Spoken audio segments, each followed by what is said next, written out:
പ്രിയപ്പെട്ടവരെ, അന്വേഷണത്തിൻ്റെ അൽഗോരിതത്തിലേക്ക് സ്വാഗതം. പതിനായിരക്കണക്കിന് വാക്കുകൾ നിരന്നു നിൽക്കുമ്പോൾ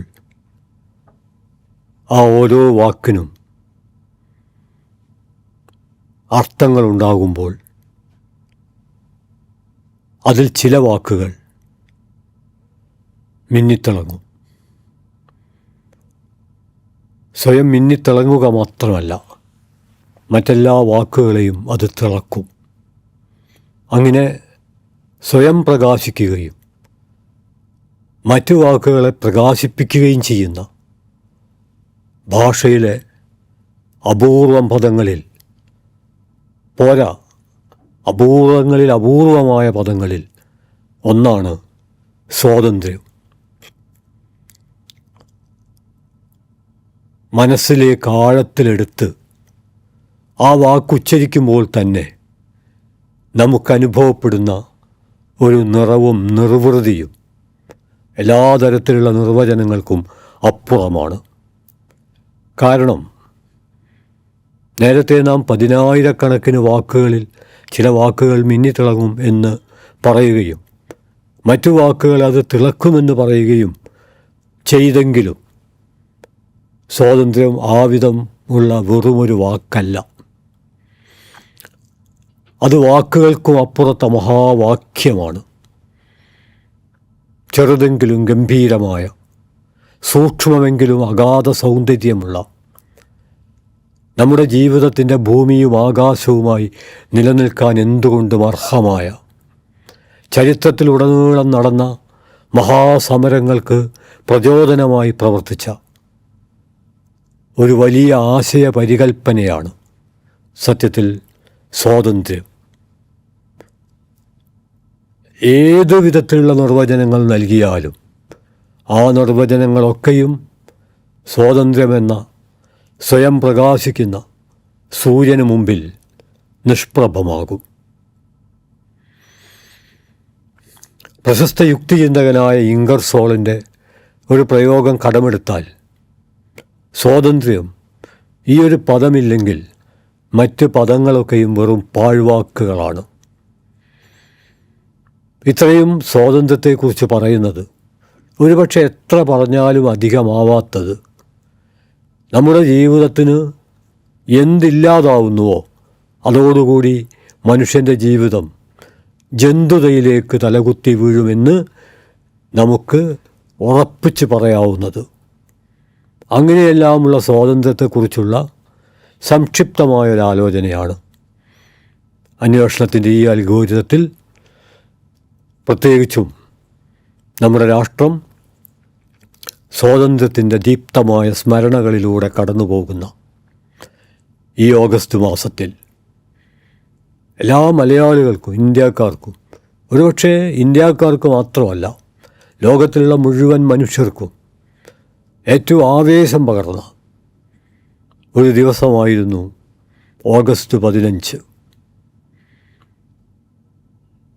അതിനെ ഇന്ത്യൻ ജനത ഒരു ദിവസമായല്ല, മറിച്ച് എത്രയോ പതിറ്റാണ്ടുകളിലെ മഹാപ്രക്ഷോഭത്തിൻ്റെ അനന്തരഫലമായി നമ്മുടെ ജീവിതത്തിൽ സംഭവിച്ച ഏറ്റവും വലിയ ഒരു സാധ്യതയായിട്ടാണ് നാം കാണുന്നത്.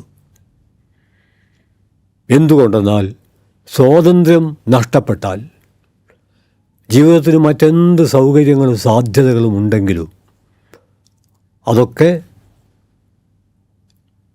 ബാധ്യതകളായിട്ട് മാറും.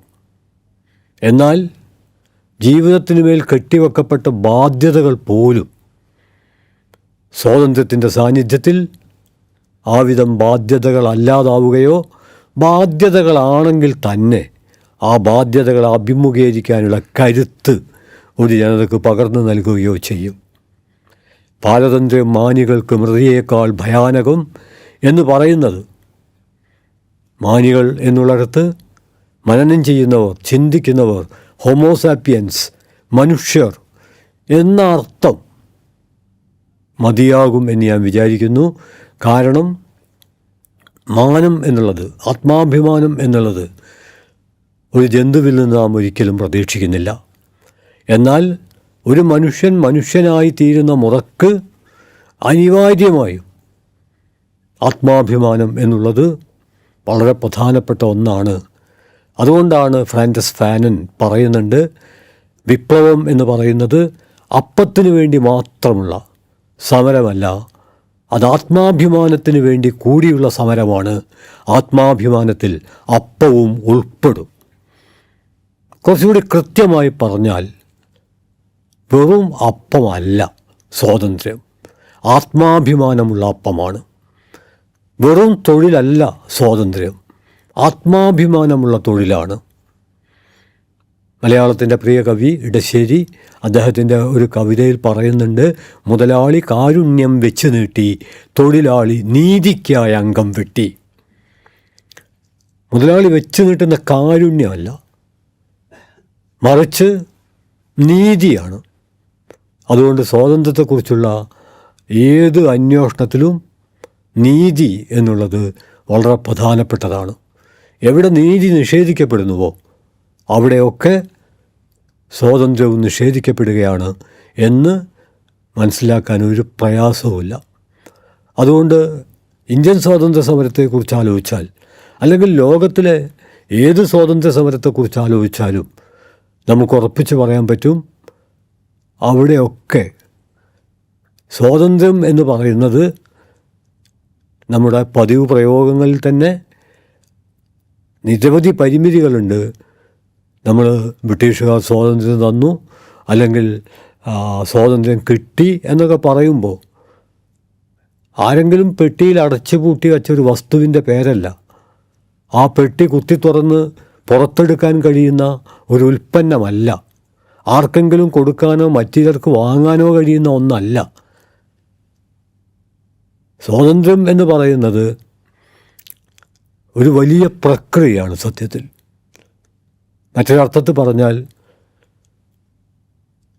മനുഷ്യജീവിതത്തിൻ്റെ വികാസ പരിണാമങ്ങളിലൂടെ ഓരോ ചരിത്രഘട്ടത്തിൻ്റെയും സാധ്യതകൾ മർദ്ദകമായ അധികാരത്തെ മറിച്ചിട്ടുകൊണ്ട് ഓരോരുത്തർക്കും എത്ര കണ്ട് സ്വാംശീകരിക്കാൻ കഴിയുന്നുവോ ആ സ്വാംശീകരണത്തിൻ്റെ തോതനുസരിച്ചാണ് സ്വാതന്ത്ര്യം എന്നുള്ളത് സാക്ഷാത്കരിക്കപ്പെടുന്നത്.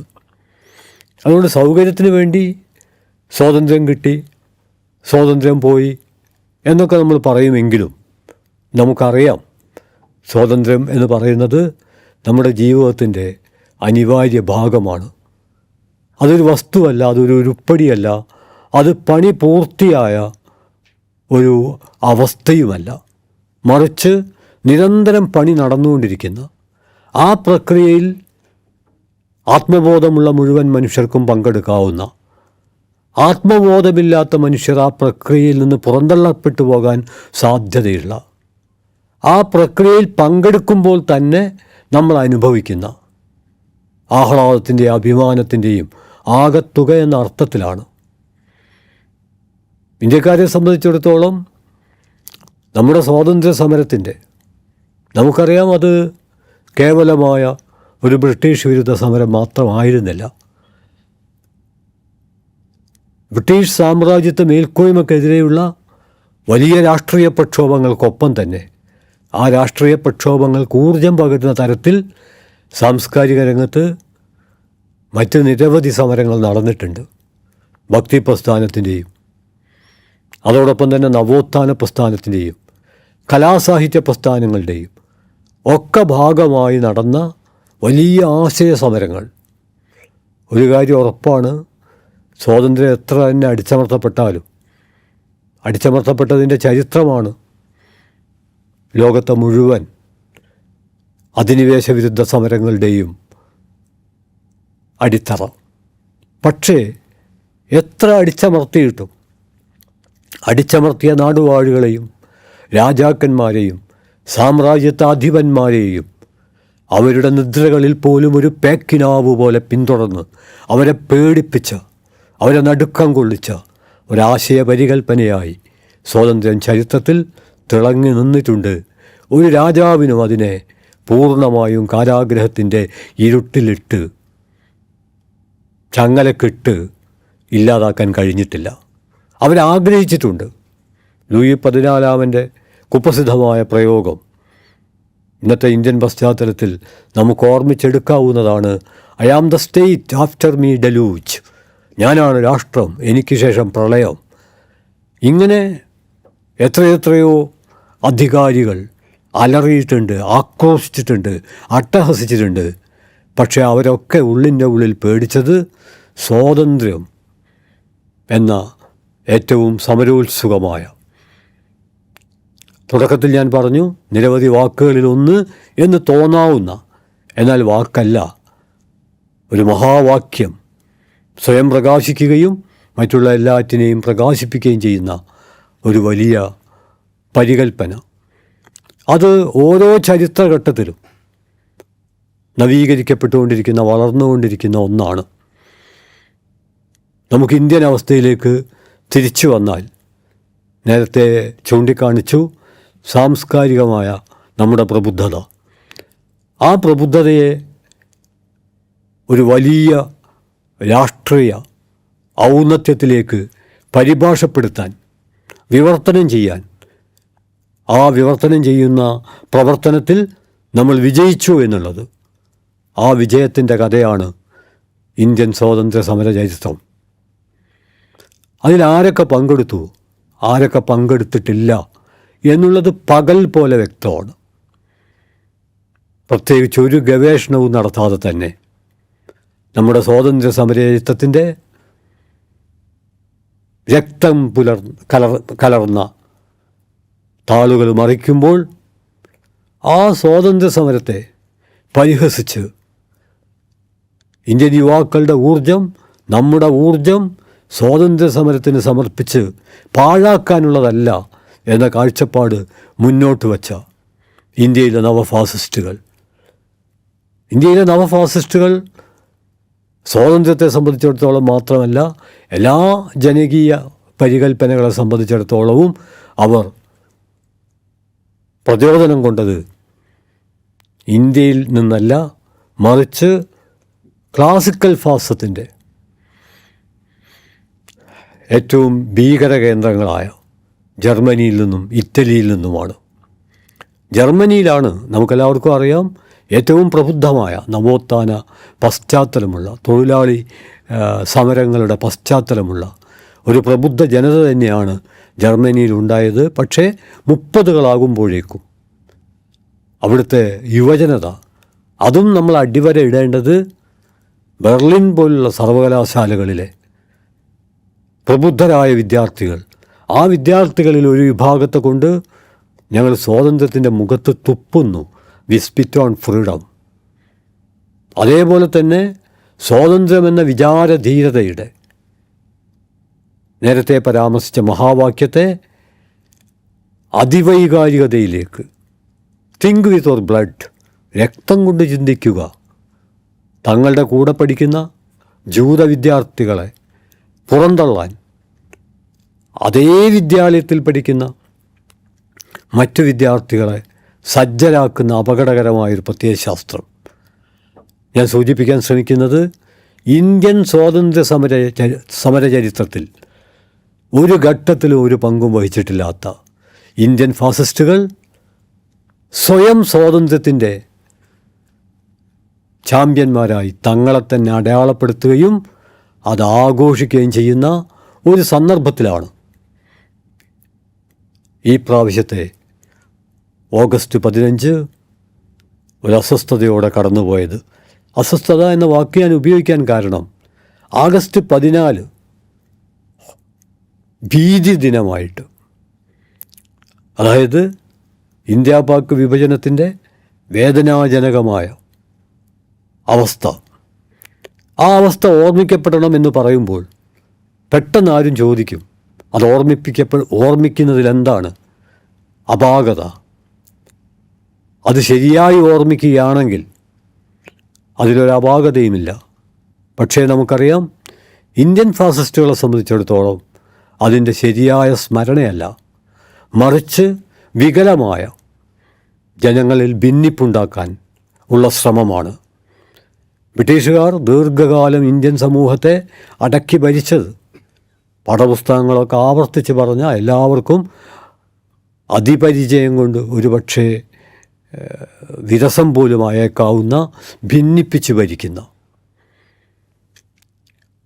ആ ഭിന്നിപ്പിച്ച് ഭരിക്കൽ പുതിയ രീതിയിൽ ഇന്ത്യയിൽ തുടരുന്നതിൻ്റെ ഒരു ഭാഗമായി ഓഗസ്റ്റ് 14 ദുരന്ത സ്മരണകളുടെ ദിനമായിട്ട് കൊണ്ടാടപ്പെടേണ്ടതിൻ്റെ അനിവാര്യതയെക്കുറിച്ച് ഇന്ത്യൻ ഫാസിസ്റ്റുകൾ സംസാരിക്കുമ്പോൾ വളരെ ചുരുക്കി ആരാണ് ഈ രാജ്യത്തെ വിഭജിച്ചത് എന്ന ചോദ്യം നമ്മുടെ മുമ്പിൽ ഉയരും. ഞാൻ പറയാൻ ശ്രമിക്കുന്നത് രാഷ്ട്രീയമായി ഈ രാഷ്ട്രത്തെ വിഭജിച്ചത് എങ്ങനെ, എപ്രകാരം, എപ്പോൾ, എന്തുകൊണ്ട് എന്നിങ്ങനെയുള്ള ആലോചനകൾക്ക് മുമ്പ് സാംസ്കാരികമായി ഈ രാഷ്ട്രം ബ്രിട്ടീഷ് അധിനിവേശത്തിന് മുമ്പ്, മറ്റെല്ലാ ബാഹ്യ അധിനിവേശങ്ങൾക്കും മുമ്പ് ഈ രാജ്യം എപ്രകാരം വിഭജിക്കപ്പെട്ടു എന്ന് നാം മനസ്സിലാക്കണം. ഒരു പുരസ്കൃത ഇന്ത്യയും മറ്റൊരു ബഹിഷ്കൃത ഇന്ത്യയുമായി. ഇന്ത്യ സത്യത്തിൽ രൂപപ്പെടുന്നതിന് മുമ്പ് തന്നെ, ആധുനിക ഇന്ത്യൻ യൂണിയൻ രൂപപ്പെടുന്നതിന് എത്രയോ മുമ്പ് ഈ രാജ്യം അടക്കി ഭരിച്ചത് പലരും കരുതുന്നത് വ്യത്യസ്ത രാജവംശങ്ങളാണ്. ശരിയാണ്. പക്ഷേ ആ രാജവംശങ്ങളുടെ ഭരണത്തിൻ്റെ സ്വഭാവം നിർണ്ണയിക്കുന്നതിൽ പ്രധാന പങ്ക് വഹിച്ചത് ജാതി മേൽക്കോയ്മ വ്യവസ്ഥയാണ്. ആ ജാതി മേൽക്കോയ്മ വ്യവസ്ഥയാണ് ഇന്ത്യയിലെ ഭൂരിപക്ഷം വരുന്ന മനുഷ്യരെ തൊട്ടുകൂടാത്തവർ, തീണ്ടിക്കൂടാത്തവർ, കണ്ടുകൂടാത്തവർ, കേട്ടുകൂടാത്തവർ, കുമാരനാശൻ ഉൾപ്പെടെ നിരവധി കവികൾ അവരുടെ കവിതകളിലൊക്കെ അത് പറഞ്ഞിട്ടുണ്ട്, അശുദ്ധരാക്കി, അകറ്റി, ജീവിതത്തിൻ്റെ കേന്ദ്രത്തിൽ കാലുകുത്താൻ പോലും ഒരു ഇഞ്ച് ഭൂമി നൽകാതെ അവരെ പുറമ്പോക്കുകളിലേക്ക് ചവിട്ടി തെറിപ്പിച്ച് ആ അർത്ഥത്തിൽ ബഹിഷ്കൃതരായ ചിതറിപ്പോയ ജനത, ആ ജനതയുടെ രാഷ്ട്രത്തിൻ്റെ പേരാണ് മ്ലേച്ഛ രാഷ്ട്രം. ജാതി മേൽക്കോയ്മ, അതിൻ്റെ മേൽത്തട്ടിലുള്ളവർക്ക് ചാർത്തിക്കൊടുത്ത ആര്യാവർത്തം, ശ്രേഷ്ഠരാഷ്ട്രം. ഇങ്ങനെ ഇന്ത്യ രാഷ്ട്രീയമായി വിഭജിക്കപ്പെടുന്നതിന് മുമ്പ് സാംസ്കാരികമായി വിഭജിക്കപ്പെട്ടിരുന്നു. ആര്യസ്ഥാനെന്നും മ്ലേച്ഛസ്ഥാനെന്നും വിഭജിക്കപ്പെട്ടിരുന്നു എന്നും ബാഹ്യമായ വിഭജനത്തേക്കാൾ എത്രയെത്രയോ ഭീകരമാണ് സത്യത്തിൽ ആന്തരികമായ ആഭ്യന്തര കൊളോണിയലിസം നിർവഹിച്ച ഈ ഒരു വിഭജനമെന്നും ഇത് ഔപചാരികമായി ഒരു നിർദ്ദിഷ്ട അതിർത്തിയും ഒരു നിർദ്ദിഷ്ട രാഷ്ട്രീയ ചട്ടക്കൂടിലും ഒതുങ്ങി നിൽക്കുന്ന ഒന്നായിരുന്നില്ല എന്നും തന്മാത്രാ തലത്തിൽ മനുഷ്യജീവിതത്തെ അപകടപ്പെടുത്തുന്ന, ജന്മത്തിന് മുമ്പേ അടയാളപ്പെടുത്തപ്പെടുന്ന, മരണാനന്തരവും പിന്തുടരുന്ന, എത്ര കുടഞ്ഞു കളഞ്ഞാലും കുടയുന്നവർ കുഴഞ്ഞു വീഴുകയല്ലാതെ അവരെ ആമൂലാഗ്രം പിടികൂടിയിട്ടുള്ള വിടാപ്പിടി എന്ന് വിശേഷിപ്പിക്കാവുന്ന ആനന്ദ് തെന്തുൽക്കറൊക്കെ ജാതിയെക്കുറിച്ച് പറയുമ്പോൾ ഉപയോഗിച്ചൊരു വാക്കാണ് വിടാപ്പിടി. അതായത് ഒരു ഇന്ത്യക്കാരൻ ജാതി വിട്ടാലും ജാതി അവനെ വിടില്ല. ആ അർത്ഥത്തിലുള്ള ജാതി മേൽക്കോയ്മ സൃഷ്ടിച്ച ആര്യസ്ഥാനും അതോടൊപ്പം തന്നെ അവർ സൃഷ്ടിച്ച മ്ലേച്ഛസ്ഥാനും, ജാത്യാചാരങ്ങൾ അനുഷ്ഠിക്കാത്ത പ്രദേശത്തിൻ്റെ പേരാണ്, അത്തരം ജനതയുടെ പേരാണ് മ്ലേച്ഛർ എന്നുള്ളത്. ഇതാണ് ഇന്ത്യ സാംസ്കാരികമായി ബ്രിട്ടീഷുകാർക്ക് മുമ്പ് തന്നെ വിഭജിക്കപ്പെട്ടത്. ബ്രിട്ടീഷുകാരുടെ കാലത്തും ഈ വിഭജനം തുടർന്നു. അമ്പരപ്പിക്കുന്ന വസ്തുത, ഇപ്പോഴും അത് തുടർന്നുകൊണ്ടിരിക്കുന്നു. അതുകൊണ്ടാണ് Urvashi Butalia, the other side of silence, മൗനത്തിൻ്റെ മറുപുറം എന്ന അവരുടെ ശ്രദ്ധേയമായ പുസ്തകത്തിൽ ഇന്ത്യ പാക് വിഭജനത്തിൻ്റെ കാരണമായിട്ട് നിരവധി ചരിത്ര പുസ്തകങ്ങൾ ഇതേക്കുറിച്ച് വിശദീകരിക്കുന്നുണ്ട്. പക്ഷെ അതിൽ നിന്ന് വ്യത്യസ്തമായിട്ട് അവർ തൻ്റെ ഒരു അനുഭവം, ആ അനുഭവത്തിന് ആധാരമായി അവർ മുന്നോട്ട് വെച്ച കൊല്ലം 1984. ഒരുപക്ഷെ ഇത് കേൾക്കുന്നവർ വിചാരിക്കും 1984 1947 തമ്മിൽ എന്തു ബന്ധം? 47 കഴിഞ്ഞ് പതിറ്റാണ്ടുകൾ കഴിഞ്ഞിട്ടല്ലേ 84 ശരിയാണ്. പക്ഷേ 84-ലാണ് ഇന്ത്യയെ നടുക്കം കൊള്ളിച്ചൊരു വംശഹത്യ, സിഖ് വംശഹത്യ.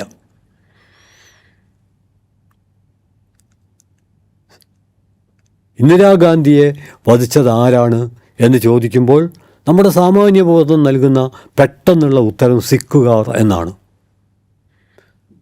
എന്നാൽ മഹാത്മാഗാന്ധിയെ വധിച്ചത് ആരാണ് എന്ന ചോദ്യം ഉയരുമ്പോൾ നമ്മൾ ഗോഡ്സെ എന്ന് പറയും. സത്യത്തിൽ ഗോഡ്സെ എന്ന് പറയുന്നത് അപര്യാപ്തമാണ്. ഇന്ത്യൻ നവഫാസിസ്റ്റായ RSS ആയ ഗോഡ്സെ എന്നാണ് പറയേണ്ടത്. പക്ഷേ അതൊക്കെ പതുക്കെ അപ്രത്യക്ഷമാവുകയും വെറും ഗോഡ്സെ ആവുകയും ചെയ്യുന്നൊരവസ്ഥയുണ്ട്. ഗോഡ്സെയുടെ ജാതി ആരും പറയാറില്ല. ചിത്പാവൻ ബ്രാഹ്മണ വിഭാഗത്തിൽപ്പെട്ട ആളാണ്. എന്നാൽ ഇന്ദിരാഗാന്ധിയെ കൊന്നതാര്? പെട്ടെന്ന് സിഖുകാർ. സിഖ് ഭീകരർ എന്ന് പോലും അല്ല പറയുന്നത്. ഞാൻ ഇത്രയും ചൂണ്ടിക്കാണിക്കുന്നത് 1984 സിഖ് വംശഹത്യയുടെ പശ്ചാത്തലത്തിലാണ് ഉർവശി ബുട്ടാലിയ അവരുടെ ജീവിതത്തെക്കുറിച്ച് പറയുന്നത്. അതുവരെ വിഭജനം എനിക്ക് എൻ്റെ അമ്മ പറഞ്ഞു കേട്ടൊരു കഥ മാത്രമായിരുന്നു. എന്നാൽ ഇപ്പോൾ 84 ഈ വംശഹത്യയുടെ പശ്ചാത്തലത്തിൽ വിഭജനം എനിക്ക് എൻ്റെ കഥയാണ്. എന്നിട്ടവർ പറയുന്നുണ്ട്, നമ്മൾ അവർക്ക് കൈ കൊടുത്തിരുന്നുവെങ്കിൽ, ഷെയ്ക്ക് ഹാൻഡ് ചെയ്തിരുന്നുവെങ്കിൽ, പരസ്പരം കൈപിടിച്ച് കുലുക്കിയിരുന്നെങ്കിൽ, ഒരു കപ്പിൽ നിന്ന് ചായ കുടിച്ചിരുന്നുവെങ്കിൽ ഇന്ത്യ പാക് വിഭജനം ഉണ്ടാകുമായിരുന്നില്ല. വിഭജനത്തെക്കുറിച്ചുള്ള എത്രയോ ചരിത്ര പുസ്തകങ്ങളിലൂടെ നമ്മൾ കടന്നുപോയിട്ടുണ്ട്. പക്ഷെ അതിൽ നിന്ന് വ്യത്യസ്തമായില്ല. ആ ചരിത്ര പുസ്തകങ്ങളെല്ലാം വിഭജനത്തിലേക്ക് നയിച്ച കാര്യങ്ങളെക്കുറിച്ച് സൂക്ഷ്മമായി വിശകലനം ചെയ്യുന്നുണ്ട്, വ്യാഖ്യാനിക്കുന്നുണ്ട്. അതെല്ലാം നമ്മൾ പഠിക്കേണ്ടതാണ്. പക്ഷേ ഈ ഒരൊറ്റ വാചകം, നമ്മൾ പരസ്പരം കൈപിടിച്ച് കുലുക്കിയിരുന്നെങ്കിൽ, നമ്മളൊരു കപ്പിൽ നിന്ന് ചായ കുടിച്ചിരുന്നുവെങ്കിൽ, നമ്മൾ പരസ്പരം ഐക്യവും സൗഹൃദവും പങ്കുവച്ചിരുന്നു എങ്കിൽ ഈ വേദനാജനകമായ വിഭജനം സംഭവിക്കുമായിരുന്നില്ല എന്ന ഉർവശി ബുട്ടാലിയയുടെ ആ സാക്ഷ്യം അവർ സ്വന്തം ജീവിതത്തിൻ്റെ അസ്ഥിയിൽ തൊട്ടിട്ടാണ് ഇത്തരമൊരു കാഴ്ചപ്പാടിലേക്ക്. ഞാൻ പറഞ്ഞു വരുന്നത് ആഭ്യന്തര കൊളോണിയലിസത്തിൻ്റെ ഭീതിജനകമായ, ഇന്ത്യയിൽ ഇനിയും വേണ്ടത്ര അടയാളപ്പെടുത്തപ്പെട്ടിട്ടുണ്ട് എന്ന് കരുതാത്ത ഒരവസ്ഥയാണ്. 2-3 കൊല്ലങ്ങൾക്ക് മുമ്പാണ്, പത്രങ്ങളിലൊക്കെ വന്നൊരു വാർത്തയാണ്. അന്ന് വായിച്ച് നമ്മൾ നടുങ്ങിയിട്ടുണ്ട്. പിന്നെ നമ്മളത് വിട്ടുകളഞ്ഞിട്ടുമുണ്ട്. ഒരുപക്ഷെ വർത്തമാനകാല ഇന്ത്യൻ അവസ്ഥ അതാണ്. പത്രത്തിൽ വാർത്ത വരുമ്പോൾ നമ്മളത് നടുങ്ങും. പിന്നെ ഒരു 2 കൊല്ലം കഴിയുമ്പോൾ നമ്മളതെല്ലാം മറക്കും. ഞാൻ പറയുന്നത് രാജസ്ഥാനിലെ ജലോർജർ ജില്ലയിലെ ഇന്ദ്രകുമാർ മേഘ്വാൾ എന്ന 9 വയസ്സുള്ളൊരു വിദ്യാർത്ഥി. നമ്മൾ സ്വാതന്ത്ര്യത്തെക്കുറിച്ചാണ് സംസാരിക്കുന്നത്. എത്രയോ ആഗസ്റ്റ് 15 കഴിഞ്ഞു. കുട്ടികൾ തങ്ങളുടെ നെഞ്ചിൽ ത്രിവർണ്ണ പതാകകൾ കുത്തി. അധ്യാപകർ വിദ്യാർത്ഥികൾക്ക് മധുരപലഹാരങ്ങൾ നൽകി. അങ്ങനെ സ്വാതന്ത്ര്യം വളരെ മധുരമുള്ളതാണ് എന്ന് പ്രതീകാത്മകമായി നമ്മൾ ആഘോഷിക്കുമ്പോൾ ആ ആഘോഷത്തിനിടയിലാണ് ആ മധുരത്തെ മറച്ചിടുന്ന ജീവിതത്തിൻ്റെ യഥാർത്ഥ കയ്പ്. ആ കയ്പ് ഒന്നാണ് 2-3 കൊല്ലങ്ങൾക്ക് മുമ്പ് രാജസ്ഥാനിലെ ജലോർജർ എന്ന ജില്ലയിൽ അവിടുത്തെ സരസ്വതി വിദ്യാലയത്തിൽ 3ാം ക്ലാസ് വിദ്യാർത്ഥിയായ ഇന്ദ്രകുമാർ മേഘ്വാൾ. ആ ഇന്ദ്രകുമാർ മേഘ്വാൾ ചെയ്തത്, അധ്യാപകൻ്റെ ചവിട്ടേറ്റിട്ടാണ് ആ കുട്ടി മരിച്ചത് എന്ന് നമ്മൾ ഓർക്കണം. മോഷ്ടിച്ചതിനല്ല, അച്ചടക്കം ലംഘിച്ചതിനല്ല,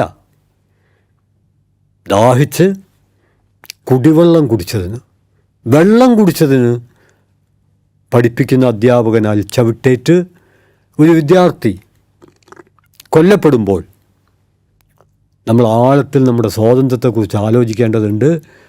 ഇന്നും രാജസ്ഥാനിലെ പല വിദ്യാലയങ്ങളിലും 2 തരത്തിലുള്ള വെള്ളം, സവർണ വെള്ളവും അവർണ വെള്ളവും.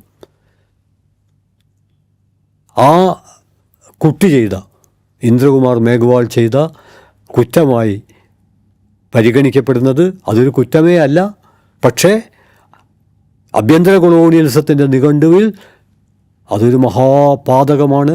ആ കുട്ടി സവർണർക്കുള്ള പാത്രത്തിൽ നിന്ന് വെള്ളം കുടിച്ചതിൻ്റെ പേരിലാണ് ആ കുട്ടി കൊല ചെയ്യപ്പെട്ടത്. അപ്പോൾ ഒരു ചോദ്യം വരും, എന്തിനാ കുട്ടി സവർണർക്കുള്ള പാത്രത്തിൽ നിന്ന് വെള്ളം കുടിക്കണം? അതിനൊരൊറ്റ ഉത്തരവേ ഉള്ളൂ, അവർണർക്കുള്ള, ആ കുട്ടി ഉൾപ്പെടുന്ന അവർണർക്കുള്ള പാത്രത്തിലെ വെള്ളം തീർന്നു പോയതുകൊണ്ട്. അപ്പോൾ ഒരു ചോദ്യം വരും, അവർണർക്കുള്ള പാത്രത്തിലെ വെള്ളം വേഗം തീരാനും സവർണർക്കുള്ള പാത്രത്തിലെ വെള്ളം ആ വിധം തീരാതിരിക്കാനും എന്തായിരിക്കും കാരണം? അതിനൊരൊറ്റ കാരണമേ ഉള്ളൂ, സവർണരുടെ പാത്രത്തിലെ വെള്ളം ദാഹിക്കുമ്പം കുടിക്കാനുള്ളതാണ്. എന്നാൽ അവർണരുടെ പാത്രത്തിലെ വെള്ളം ദാഹത്തിന് മാത്രമല്ല, വിശപ്പിന് ഉള്ള ഭക്ഷണമാണ്. അതുകൊണ്ട് ആദ്യം വരുന്നവർ വിശപ്പ് തീർക്കാൻ വേണ്ടി, ഞാൻ അടിവരയിടുന്നു, ദാഹം തീർക്കാനല്ല, വിശപ്പ് തീർക്കാൻ വേണ്ടി അത് മുഴുവൻ കുടിച്ചു പറ്റിക്കും. പിന്നെ വരുന്നവർക്ക് തൊണ്ട നനയ്ക്കാൻ പോലും ഒരു തുള്ളി വെള്ളം കിട്ടാത്ത അവസ്ഥയിലായിരിക്കണം. ഇന്ദ്രകുമാർ മേഘ്വാൾ എന്ന ആ 3ാം ക്ലാസ് വിദ്യാർത്ഥി, 9 വയസ്സുകാരൻ, പതുക്കെ ഒരു കള്ളനെ പോലെ അങ്ങോട്ടും ഇങ്ങോട്ടും നോക്കി ആരെങ്കിലും വരുന്നുണ്ടോ, കണ്ടാൽ കുഴപ്പമാവുന്ന ആ കുട്ടിക്ക് അറിയാം. ആരുമില്ല എന്ന് ഉറപ്പാക്കി മെല്ലെ ആ പാത്രത്തിൻ്റെ മൂടി തുറന്ന് കപ്പിലൊരൽപ്പം വെള്ളമെടുത്ത് വായിലേക്ക് കൊണ്ടുപോകുന്ന നേരത്താണ് സ്വന്തം അധ്യാപകൻ ആ കുട്ടിയെ ചവിട്ടുന്നത്. ഈ ഒരു സംഭവം ഞാൻ വിവരിക്കുന്നത് ഒറ്റപ്പെട്ട സംഭവം എന്നുള്ള അർത്ഥത്തിലല്ല. ഇതുപോലെ നിരവധി, നമ്മൾ കേരളത്തിൽ കുമാരനാശാൻ്റെ ചണ്ടാല ഭിക്ഷുകിയെക്കുറിച്ചൊക്കെ പറയണം. അവിടെ ഈ പ്രശ്നത്തെ മലയാളി എങ്ങനെയാണ് മറികടന്നത്? അതായത് 1920കളിൽ നമ്മൾ മറികടന്ന ഒരു കാര്യം 2020 100 കൊല്ലം കഴിഞ്ഞിട്ട് എന്ത് സ്വാതന്ത്ര്യത്തെക്കുറിച്ചാണ് നമ്മൾ സംസാരിക്കുന്നത്? ആരുടെ സ്വാതന്ത്ര്യത്തെക്കുറിച്ചാണ് നമ്മൾ സംസാരിക്കുന്നത്? നമുക്കറിയാം, നമ്മുടെ സമൂഹത്തിൽ ഒരു മേൽപ്പാളി രൂപപ്പെട്ടിട്ടുണ്ട്. ആ മേൽപ്പാളിക്കകത്ത് എടച്ചേരിക്കാർ എന്ന് പറയുന്ന മധ്യവർഗത്തിൻ്റെ മേൽപ്പാളികൾ രൂപപ്പെട്ടിട്ടുണ്ട്. അത് കഴിഞ്ഞ് അടിത്തട്ടിലേക്ക് ചെല്ലുന്തോറും നമ്മൾ കാണുന്നത് വേണ്ടത്ര ഭക്ഷണമില്ലാത്ത, വേണ്ടത്ര വെള്ളമില്ലാത്ത, വേണ്ടത്ര ജീവിത പശ്ചാത്തലമില്ലാത്ത എത്രയെത്രയോ മനുഷ്യരെയാണ്. അതോടൊപ്പം തന്നെ പല സ്ഥലങ്ങളിലും നടന്നുകൊണ്ടിരിക്കുന്ന ജാതി പീഡനമാണ്, വംശീയ ആക്രമണങ്ങളാണ്. ഇന്ത്യയിൽ 2014 ശേഷം ന്യൂനപക്ഷങ്ങൾക്ക് നേരെയുള്ള, മുസ്ലിങ്ങൾക്കും ക്രിസ്ത്യാനികൾക്കും നേരെയുള്ള പീഡനം, മതനിരപേക്ഷവാദികൾക്ക് നേരെയുള്ള പീഡനം, എഴുത്തുകാർക്ക് നേരെയുള്ള പീഡനം, ഇതെല്ലാം വർദ്ധിച്ചുകൊണ്ടിരിക്കുകയാണ്. അപ്പോൾ ഞാൻ പറഞ്ഞു വന്നത്, നമ്മുടെ വർത്തമാനകാല സ്വാതന്ത്ര്യത്തെക്കുറിച്ചുള്ള അന്വേഷണം പാഠപുസ്തകത്തിലെ സ്വാതന്ത്ര്യത്തെ അടിസ്ഥാനമാക്കിക്കൊണ്ട് അല്ല, നമ്മുടെ യഥാർത്ഥ ജീവിതത്തെ, ആ ജീവിതത്തിൻ്റെ ഒരു അന്വേഷണം. അവിടെയാണ് ഇന്ദ്രകുമാർ മേഘ്വാൾ എന്ന ഒരു വിദ്യാർത്ഥി, ഞാൻ പറഞ്ഞു 1920കളിലാണ് കുമാരനാശാൻ ചണ്ടാല ഭിക്ഷുകി എഴുതുന്നത്. ജാതി തന്നെയാണ് അതിലെ പ്രശ്നം. ഉപഭുക്തൻ പറയുന്നുണ്ട്, ജാതി ചോദിക്കുന്നില്ല ഞാൻ സോദരി, ചോദിക്കുന്ന നീർ, നാവ് വരണ്ട ഹോ, തൊണ്ട വരണ്ട് പൊട്ടാറായി, എനിക്കൊരല്പം വെള്ളമാണ് വേണ്ടത്, ഞാൻ ചോദിക്കുന്നത് വെള്ളമാണ്, നീ പറയുന്നത് ജാതിയാണ്, ജാതിയല്ല പ്രശ്നം എന്ന് പറഞ്ഞുകൊണ്ട് മാതങ്കി ഉപഭോക്തന് വെള്ളം കൊടുക്കുന്നതിലൂടെ മാത്രമല്ല, കുമാരനാശാൻ ആ കവിതയിൽ നടത്തിയ ഏറ്റവും വലിയ സൗന്ദര്യശാസ്ത്രപരമായ മാസ്മരികമായ ഒരാവിഷ്കാരമുണ്ട്. അത് ആ നീചനാരി തൻ കയ്യാൽ ജലം വാങ്ങി ആചമിക്കുമോ ചൊല്ലൊഴുമാര്യന്മാർ എന്ന് ഈ ചാമർനായകൻ്റെ കിടാത്തി ചോദിക്കുന്നുണ്ട്. അപ്പോഴാണ് ആ നീചനാരിയെ പുണ്യശാലിനി, മലയാള ഭാഷ പുളകം കൊണ്ടൊരു സന്ദർഭമായിരിക്കണം അത്, ജാതി മേൽക്കോയ്മ അന്താളിച്ചു പോയൊരു സന്ദർഭമായിരിക്കണം അത് 100 കൊല്ലം പിറകിൽ. എന്നാൽ 100 കൊല്ലം കഴിഞ്ഞിട്ടും 1920കളിലെ കേരളത്തിലെ ഒരു കാവ്യാവിഷ്കാരത്തിൽ നിന്ന് 2020 ഒരു ജീവിതാവിഷ്കാരത്തിലേക്ക് നാം കടക്കുമ്പോൾ ഇപ്പോൾ പോലും ഉത്തരേന്ത്യയിൽ പല സ്ഥലങ്ങളിലും നടന്നുകൊണ്ടിരിക്കുന്നത് ഈ ജാതി മേൽക്കോയ്മയുടെ. ഇവിടെയാണ് ഞാൻ സ്വാതന്ത്ര്യത്തെക്കുറിച്ചുള്ള വീണ്ടും നമ്മൾ ഓർമ്മിച്ചെടുക്കേണ്ടതുണ്ട്. നമുക്കറിയാം രവീന്ദ്രനാഥ ടാഗോറിൻ്റെ സ്വാതന്ത്ര്യത്തെക്കുറിച്ച് ഇന്ത്യക്കാർ എപ്പോഴൊക്കെ ആലോചിക്കുന്നുവോ അപ്പോഴൊക്കെ അവരുടെ മനസ്സിൽ ഉയർന്നു വരുന്ന ആ 2 വരി, അത് ഇന്നത്തെ നവഫാസിസ്റ്റ് ഇന്ത്യൻ പശ്ചാത്തലത്തിൽ എത്രമാത്രം പ്രസക്തമാണ് എന്നതിന് അടിക്കുറിപ്പുകളും ആമുഖങ്ങളും ആവശ്യമില്ല. ഇന്ത്യയുടെ അഭിമാനമായ രവീന്ദ്രനാഥ ടാഗോർ ഗീതാഞ്ജലിയിൽ പാടുന്നുണ്ട്, എവിടെ മനസ്സ് നിർഭയവും ശിരസ് ഉന്നതവുമായി തീരുന്നുവോ ആ സ്വാതന്ത്ര്യത്തിൻ്റെ സ്വർഗത്തിലേക്ക് അലയോ ദൈവസ്ഥനായ പിതാവേ നീ ഞങ്ങളെ നയിച്ചാലും. ആ വരി അതിൻ്റെ പൂർണ്ണമായ അർത്ഥം ഉൾക്കൊണ്ട് 2025 ഇന്ത്യൻ പശ്ചാത്തലത്തിൽ നമുക്ക് നിവർന്നു നിന്ന് പാടാനാവുമോ? ഈ ചോദ്യം നമ്മെ അടിമുടി അസ്വസ്ഥമാക്കും. കാരണം അതിലെ വാക്കുകൾ ഞാൻ ആവർത്തിക്കുന്നു, എവിടെ മനസ്സ് നിർഭയവും. ഭയമുള്ളിടത്ത് സ്വാതന്ത്ര്യമില്ല, നിർഭയത്വമാണ്. പക്ഷേ ഇന്ന് നമ്മൾ സംസാരിക്കുമ്പോൾ, എഴുതുമ്പോൾ, യാത്ര ചെയ്യുമ്പോൾ നമുക്ക് ഏറ്റവും പ്രിയപ്പെട്ട ആ വിശ്വാസ സാക്ഷാത്കാരത്തിനായി ശ്രമിക്കുമ്പോൾ, പരസ്പരം സൗഹൃദം പങ്കുവെക്കുമ്പോൾ, ഹോട്ടലിൽ ഭക്ഷണം കഴിക്കുമ്പോൾ, ഹോട്ടലിന് പേരിടുമ്പോൾ ഒക്കെ എവിടെ നിന്നൊക്കെയോ അദൃശ്യമായ ഒരു ഭയം കടന്നു വരികയാണ്. ഇത്തരം ഒരു പശ്ചാത്തലത്തിൽ ഒരു രാഷ്ട്രത്തിലെ ജനതയ്ക്ക് എങ്ങനെ സ്വാതന്ത്ര്യത്തിൻ്റെ അതിർത്തിരഹിതമായ ലോകത്തിലേക്ക് ചിറകടിച്ച് പറക്കാൻ കഴിയുമെന്ന ഏറ്റവും ഉത്കണ്ഠ നിറഞ്ഞൊരു ചോദ്യം. അതിനർത്ഥം ഇന്ത്യയിലെല്ലായിടത്തും ഒരേപോലെ ജനങ്ങൾ ഭയത്തിലാണ്. ഒരിക്കലുമല്ല. ഇന്ത്യ എല്ലാവർക്കും അറിയാവുന്നതുപോലെ അമ്പരപ്പിക്കുന്ന വൈവിധ്യങ്ങളുള്ള ഒരു പ്രദേശമാണ്. അത് സാമ്രാജ്യത്വ വിരുദ്ധ സമരം നടത്തിയതുപോലെ തന്നെ നവഫാസത്തിനെതിരായ സമരത്തിലും ഇടപെട്ടുകൊണ്ടിരിക്കുന്ന വിപുലമായ ജനസമൂഹങ്ങൾ അധിവസിക്കുന്ന, ഓരോ ഇന്ത്യക്കാരനും അഭിമാനം കൊള്ളിക്കുന്ന ഒരു രാഷ്ട്രമാണ്. അതുകൊണ്ട് തന്നെ ഭയത്തിൻ്റെ ഒരു അന്തരീക്ഷം നിലനിൽക്കുമ്പോഴും ആ അന്തരീക്ഷത്തെ മറികടക്കുന്ന, അതിനെ ചോദ്യം ചെയ്യുന്ന ജനായത്തത്തിൻ്റെ ഒരു വീറ് ഇന്ത്യയിൽ നിലനിൽക്കുന്നു. അതുകൊണ്ട് സാമ്രാജ്യത്വ വിരുദ്ധ സമരത്തിൽ നിന്ന് രൂപപ്പെടുത്തിയെടുത്ത ഒരു ജനായത്ത വീറ് നമ്മെ മുന്നോട്ട് നയിക്കുന്നുണ്ട്. ഞാൻ ഒരു ഉദാഹരണം മാത്രമേ പറഞ്ഞുള്ളൂ. ഇതുപോലെ വംശഹത്യകളുടെ, ഇപ്പോൾ നടന്നുകൊണ്ടിരിക്കുന്ന വംശഹത്യകളുടെ ഒരു പ്രത്യേകത, അത് 2002 നടന്ന ഗുജറാത്ത് വംശഹത്യയെ പോലെയോ 2008 നടന്ന കന്ധമാലിലെ ക്രിസ്ത്യൻ വംശഹത്യയെ പോലെയോ പിന്നീട് നടന്ന മണിപ്പൂരിലെ ഇപ്പോഴും പൂർണ്ണമായും കെട്ടുകഴിഞ്ഞിട്ടില്ലാത്ത കനലുകളുള്ള മണിപ്പൂരിലെ അവസ്ഥ പോലെയോ ഉള്ളതല്ല. അത് പെട്ടെന്ന് ദൃശ്യമാണ്. ഗുജറാത്ത് ദൃശ്യമാണ്, കന്ധമാൽ ദൃശ്യമാണ്, മണിപ്പൂർ ദൃശ്യമാണ്. എന്നാൽ ആ വിധം ദൃശ്യതയിലേക്ക് വരാത്ത,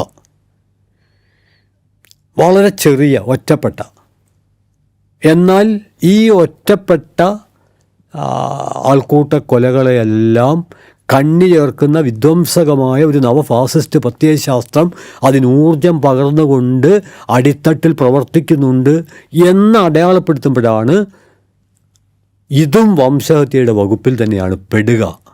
എന്നാൽ അത് അദൃശ്യമായിട്ടാണ്, അത് ചെറിയ രീതിയിലാണ്, അത് ഒരാളെയാണ് അല്ലെങ്കിൽ രണ്ടാളെയാണ്.